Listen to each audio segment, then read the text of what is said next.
Bismillahirrahmanirrahim. Assalamu alaikum, friends. This is Imran Abbasi. I have made a little effort to bring out a series of lecture for the post of English lecturer.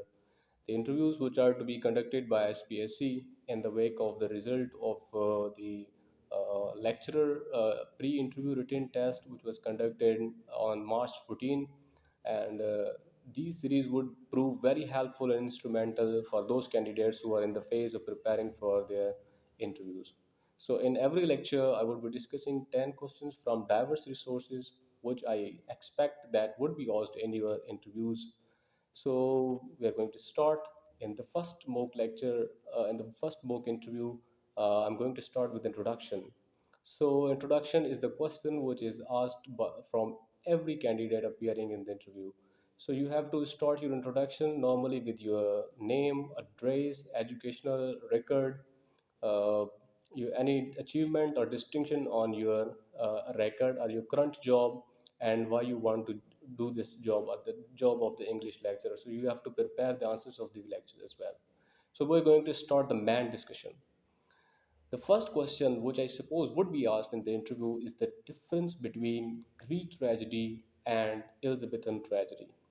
You must be clear, you have to answer like that. Dear sir, the Greek tragedy and Elizabethan tragedy, though, have many similarities that differ in various fields. So, I would like to discuss the first the what are the similarities between the Greek tragedy or drama and the Elizabethan tragedy. So, they had the plots, both had the plots. So, on the though both dramas of the tragedies were staged, in both dramas, the women were not allowed. So there are many, they have plots, they had a story, and they had the unities even similar in both dramas. So as far as the differences are concerned, there are a number of differences. For example, in Greek tragedy there is only one plot, while in Elizabethan there are many subplots as well. In you see the in Shakespearean tragedies or dramas, you would find subplots like in Twelfth Night or King Lear. There are, apart from the main plot, there are multiple subplots as well. So in Greek, the number second difference is in the Greek tragedy, you find that the destiny is the character. Destiny controls the drama. While unlike the Greek tragedy, in Shakespearean tragedy, you find the character as the destiny. So there are chorus in the chorus band in Greek tragedy, and you do not find any chorus band in Shakespearean tragedy. Moreover, you find that in Greek tragedies, the characters appear from celestial, from gods. There are gods as the characters in the Greek drama. You find the people wearing masks, like, and in Shakespearean tragedy, you do not find people wearing masks. There are simply men, women, um, and especially those the Shakespearean tragedy includes fairies, witches, and ghosts, as seen in Hamlet and Othello and Macbeth. So this is the first question which I have answered to my satisfaction.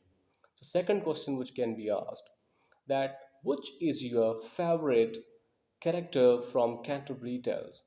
So there are 29 characters, 30 characters including Chaucer himself. You can pick up any one uh, character which appeals to your senses. So according to me, if I were to answer this question, I would answer like, according to me, wife of Bath is my favorite character because she represents the unconventionality of the medieval ages where women were denied of all the rights.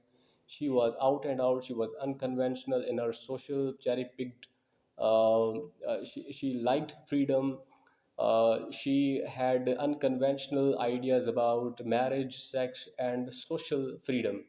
So she, even though she was being a woman, she was very strong, very sensitive and assiduous. As far as the sex is concerned, she had married five. She had five husbands at home. Despite that, she was in the search of the sixth husband. All right, she was though tooth gap. This represents her anti-social norms or non-conformity on her record. She was tooth gapped. Somebody inquired of him that why she was gap toothed. She told that she had an argue with her husband, and her husband punched her. That's why she had a gap tooth. And another most important feature of the personality of wife of Bath, she had a world tour on her record. She went a lot of countries. She visited Europe, America, and a lot of countries, because being a woman to do such adventure was impossible, and she did that. And another appealing part of her character was she was asked from a character, from a person, that what a woman wants. This is the question, very important, that even no psychologist, no philosopher had so far satisfactorily answered that question. So she answered in a very wise manner that all a woman wants is sovereignty on her husband. So these are the factors which appeal to me in the character of wife of Bath. That's why I hold her as my favorite character in Canterbury Tales. So the next question is that a chairman interviewer can ask, what is the Lake School, what is Lake Group, and who are the members of these? So you have to answer like, basically romantic poets were divided into three categories.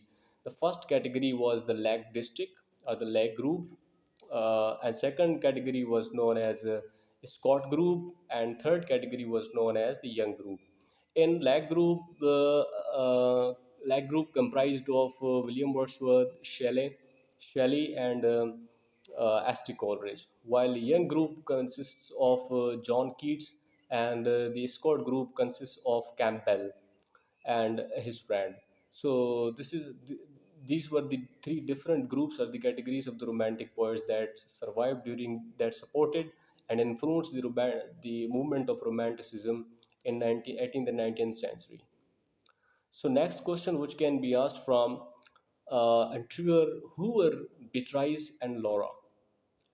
So this is a question from the history. So you can say the Beatrice was the beloved of Petrarch, while the Laura was the beloved of Dante. Both influenced everyone respectively. To like Beatrice influenced Petrarch to compose love poems. This is how this question should be answered. So the next question is, what is stream of consciousness, and give one example of stream of consciousness. So basically, stream of consciousness is the invention of modernism in literature. Stream of consciousness, basically, I would like to define it literally, that stream means branches or the ramifications, uh, and the consciousness means the mind, the presence of a mind. So basically, the mind of a human being is like a flirt. It works, it keeps on flowing back forth. So sometimes we, to live in present, we recall the past and we do predicate in the future. So this is how the mind works. And stream of consciousness is basically the flow of ideas that we sometimes recall past, we live in present, and we go in future to make some predictions. So similarly, in literature, this concept gained the popularity with the publication of works like James Joyce and Virginia Woolf. So their plots were unconventional. They contradicted with the traditional plots, which were linear in their structure. The plots which had a start, middle, and ending. While when the stream of consciousness came to literature, the literature became diverse and the plots became intricate, difficult to interpret. So the example of the stream of consciousness can be well found in the Virginia Woolf's To the Lighthouse is a novel by Virginia Woolf. She has used stream of consciousness very well. Basically, this novel is divided into three parts. The first part is called The Window, the second part is called The Time Passes, the third part is called the To the Lighthouse. So in the first part, different characters are introduced, including the main character Lily. So in the second part, you find the time passes. This part contains 10 years after the First World War. So the third uh, part, To the Lighthouse, occurs even after 10 years, a decade, for a decade. So this is how the time is mismanaged in by with the use of stream of consciousness. So that is the best answer to this question. So next question is, Do you agree being existentialist? So, to me, the answer of this question would be I categorically do not agree being an existentialist, because existentialists see nothingness, meaninglessness, and lifelessness in everything. But to me, everything is purposed. Every action is purposed. The life of every human being and non-human being things, they have a purpose behind them. The earth revolves around the sun. The changes of the day and the moon, the growth of the human beings, the development of the growth of the plants, and the movement of the celestial object, and the various activities of the human being, the society, are for a particular reason. The creation of the world is for a particular purpose. So I believe human actions are responsible for the results they produce, and there is a destiny, there is a supreme and sovereign power which is governing the whole process.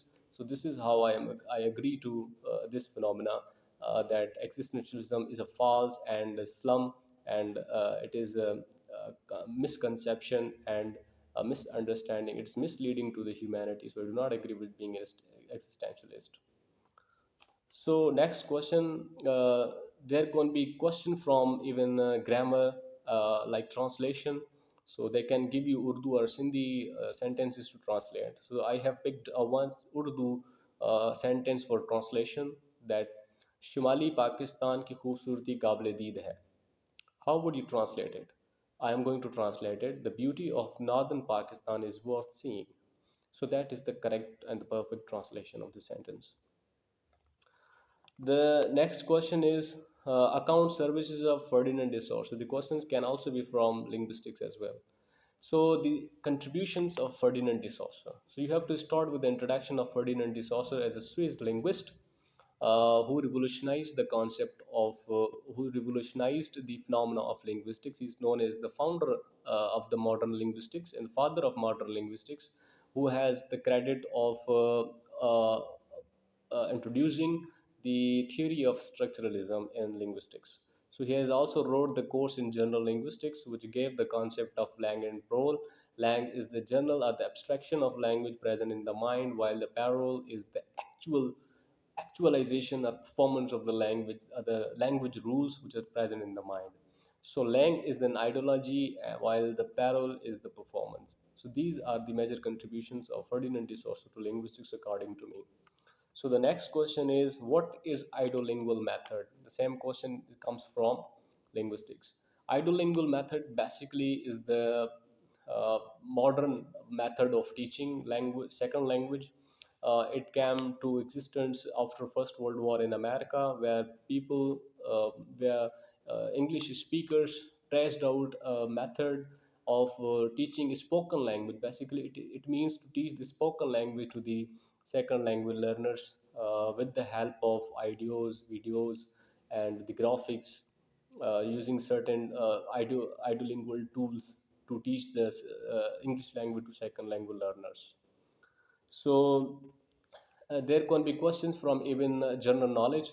The question from general knowledge I'm going to ask, that can be asked from interviewer during your interview for English lecturer with the panel of SPSC. So the question is, name any two bowlers from the international cricketers who never had no ball in their international cricket career. तो सवाल ये है कि कोई ऐसा bowler बताएं जिसने अपने इंटरनेशनल क्रिकेट गेम में कोई नो बॉल ना दिया हो. So yes, there are five international bowlers who had never no ball on their account. I can recall three among them. So first one is William Collins from England, and number second is Kapil Dev from India, and third Imran Khan from Pakistan. These are the questions from the first series of the lectures for the post of English lecturer. If you like this, if you like this video, to tell me in the comment section and share it with your friends. Thank you so much for watching. God bless you.